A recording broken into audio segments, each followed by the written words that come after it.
All right, another week of UND football. It'll be homecoming week this time around against Western Illinois. And after back-to-back losses, Tom, maybe a chance here for UND to get some more explosive plays on offense and kind of maybe a little bit of a tune-up game here.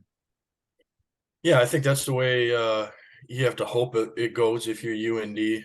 Um, every opponent you'll be able to talk yourself into being a little bit scary, but obviously Western Illinois is on a 17 game losing streak for a reason, and this needs to be North Dakota's opportunity to rebuild the confidence of the team. Um, like I wrote about today, losing to the FCS preseason favorites to win the national championship and losing to the preseason Mountain West Conference favorites. You kind of chalked up that those were probably going to be losses for you when you look at the season ahead of the year if you're a fan. The way they went down makes you feel a little uncomfortable about where North Dakota's maybe at. Um, but this will be an opportunity for UND to just kind of regain confidence and get on the right path. And like you said, explosive plays offensively just hasn't happened lately. And it seems like every time they kind of dial one up for Tommy to take a deep drop, he's kind of faced pressure and the play is broken down a little bit. So this should be the opportunity for some explosive plays. Should be the opportunity to test some of your depth. I'd be interested to see if UND breaks out some of its true freshman class to see hey, are any of these guys worth pulling a shirt down the stretch here? And obviously not to look past Western Illinois here, but Well, we can.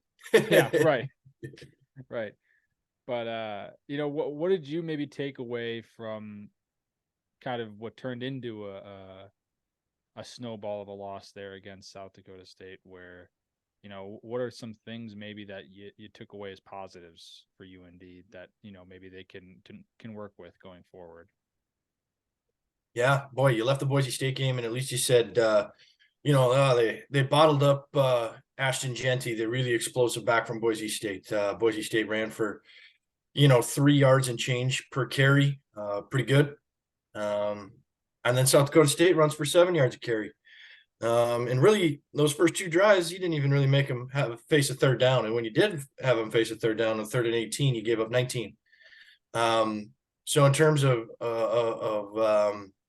positives, boy, CJ Elric made all three of his extra points. Just offensively, no flow. Defensively, those things kind of can go hand in hand a little bit. Defensively couldn't get off the field, so you couldn't give your offense a chance to string together enough plays to really, I don't know, develop some flow and some depth. I asked after the game if Isaiah Smith was hurt. And more of the answer was really just didn't feel like they had enough plays to really play their full arsenal of running backs. So I don't know if I believe that completely, but either way, it just offense and defense struggled. The rookie punter had an okay day. Outkicked his coverage once, but that's not exactly his fault. Just a little bit of everything going wrong there in that game. I thought, boy, if you really dive in, you try to find some positives. I thought Devin Embry made a couple nice plays at corner. Kind of curious if his role expands any here. They didn't give up big plays, but that's a little bit of reflection of South Dakota State saying, okay, if you're going to give us 7 to 10 a carry, we'll just go ahead and take that. Right, yeah. And obviously still early and before games in, what have you maybe seen from a defensive line that's kind of faced two extremes where your first two games, they looked pretty good, but pretty weak opponents, and then some pretty strong opponents? Yeah, I think the takeaway is a little disappointing for UND fans. There was a lot of talk, and I wrote about the desire for UND to expand beyond the plateau that had occurred. That 7-4 seasons and top 25 teams. A lot of teams in the country would love to have that. But North Dakota fans, and I think its administration, its coaches and players kind of wanted more and wanted to be the type of team that doesn't go to Ogden last year and kind of get handled early in that one. That goes to the Fargo Dome and can't handle it. And so there was a lot of talk about bringing in a couple transfers on the D line. And how maybe they had shored some things up on the defensive line to be able to handle a physical offensive front.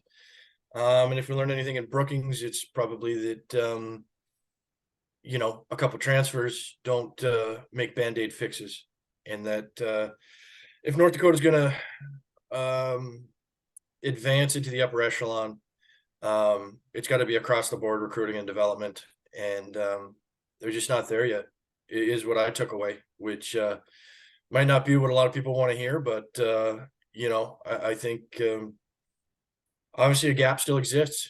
And if there's hope for the future, maybe it's that everybody can buy the South Dakota State 6-year graduates some going away presents next year, and maybe the Jacks come back to the pack like perhaps we're seeing with North Dakota State to some extent. And then just looking kind of roster wise, obviously going into this week, injury wise, and then also like you mentioned, possibly bringing in some freshmen. Who you're kind of looking out for here in terms of who can make an impact off the bench? Yeah, UND is actually kind of remarkably healthy for the most part. An outside linebacker by the name of Matt Cushall has missed the first 4 games of the season, all of fall camp with an off-season injury. I considered him kind of a dark horse pick to break out, as spring ball turned to fall camp. I didn't know about his injury going into fall camp. Might not be a huge difference maker, but I'm very intrigued about how he can fit into the puzzle. He came as a safety, really highly thought of safety, and has just kind of developed into maybe more of an outside linebacker body. And I'm interested to see if he can crack the lineup there, because he's really athletic, and that's kind of how UND needs to look at outside backer. Offensively, I'll be curious. Running back Sawyer Seidel out of I believe Hill Murray, of the Twin Cities. He came to Brookings, didn't play, but that tells you that hints at you a little bit that they're flirting with the idea of playing him. A skinny kid who although he's skinny, runs tough and has some plant your foot and explosiveness that maybe they lack a little bit at that position at running back. At wide receiver, will we see Corey Ty, a kid I wrote a lot about at fall camp, made a lot of plays. I think the thought was, maybe don't use a red shirt because you have, a really deep group of wide receivers. On the other hand, you maybe have a deep group of wide receivers who are all in that role of, are they your 4th guy? Are they in that 5th guy mix? Can they crack the 3rd guy? I think the thought is maybe North Dakota just has not been elusive, explosive enough at wide receiver. Hey, maybe Corey Ty is the kind of guy that can give you some break a tackle. That's what Red Wilson brings you. That's what Bo Belquist brings you. But there hasn't been enough tackle breaking on the perimeter if you're going to be a spread you out and hurt you in that way. And so Sawyer Seidel, Corey Ty are the 2 that I'll be watching the closest. If there's an injury at center or there's snapping issues re-arising, Ben Bucks out of Wisconsin would be a kid who might step into the mix as a true freshman at center. And like you mentioned, it'll be Western Illinois trying to battle back from a 17-game losing streak, and it'll be at the Alaris Center, 1:00 kickoff. You can catch it on all of your SOP normal channels that you can catch it on, as well as the Herald homepage, where you can follow along with us with the live box score. Tom, anything else before we kick it off to the Alaris Center? No, I think it should be an exciting homecoming game. Western Illinois is not going to bother running the football. They're the number 122nd ranked FCS team in running the football, 27 yards a game. So that quarterback has also been sacked a lot. So he's going to get it out to his top playmaker, who's 5'6" and 145 pounds. And You know, they're coming off a bye week, so there's probably going to be a wrinkle or two. Wouldn't be surprised if it's, 7-7 early, 10-10 early. Who knows? But I expect North Dakota to pull away and win by a few scores. And if they don't, there's maybe some bigger issues than tough opponents that's taken place the last couple of weeks. All right. Well, appreciate it, Tom, and we'll catch you back shortly Sounds after good. this.